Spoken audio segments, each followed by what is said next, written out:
সমস্যা কোথায় জানেন? আমরা যখন মানুষকে প্রতিবাদ করি না, তখন তারা ভাবে আরে এ তো দুর্বল, একে যা খুশি তাই করাই যায়, যা খুশি তাই বলাই যায়, যেভাবে খুশি সেভাবে অপমান করাই যায়। তারাও ভুলে যায় যে এই মানুষটারও অনুভূতি থাকতে পারে, একজন দুর্বল ব্যক্তিরও অনুভূতি থাকতে পারে। যখন আপনি সেই মানুষগুলোকেই উত্তর দেওয়া শুরু করবেন, তখন তারাই আপনাকে বলবে আপনি বেয়াদব, আপনার মধ্যে কোনো ভদ্রতা নাই, আপনার মধ্যে কোনো ম্যানার নাই, আপনি কথা বলতে জানেন না। আসলে ওই মানুষগুলাই যে আপনাকে এই ধরনের কথা বলতে, এই ধরনের ব্যবহার করতে বাধ্য করলো, এই কথাগুলোই তারা ভুলে যাবে। আমরা মানুষ, আর এটাই হয়তো আমাদের নর্মাল ব্যবহার।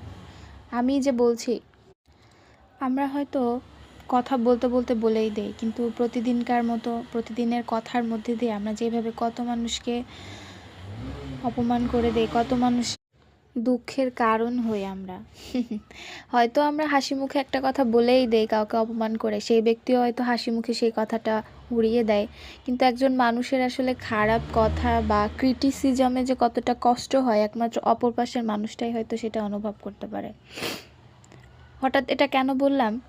গতকাল আমি যখন আমার একটা শাড়ি, পুরনো শাড়ি আর কি, পরে গেছি অফিসে, তো আমার কোনো একজন কলিগ হঠাৎ করেই বলে উঠলো যে আরে আপনি তো দেখতেছি সেই দাদির আমলের শাড়ি পরে আসছেন, আপনার কি আর শাড়ি নাই? শাড়ি আমার অনেক আছে, বা নাই থাকলো, কথা হচ্ছে সে কি আমাকে এটা বলতে পারে, বা তার এটা বলা মানায় না। কিন্তু এভাবেই আমরা প্রতিনিয়ত হয়তো কেউ কাউকে এক দুইটা কথা বলে বলে অপমান করেই যাই, বা আমরা ভাবি হয়তো ওই মানুষটা কোনো ধরনের কোনো কিছু ফিল করতেছে না। আমরা আসলে মানুষের অনুভূতির দাম দেই না, আর আমরা একজন মানুষকে বিবেচনা করি হয়তো তার পার্সপেক্টিভ বা তার কভার দেখে। ওই যে শেক্সপিয়ারের একটা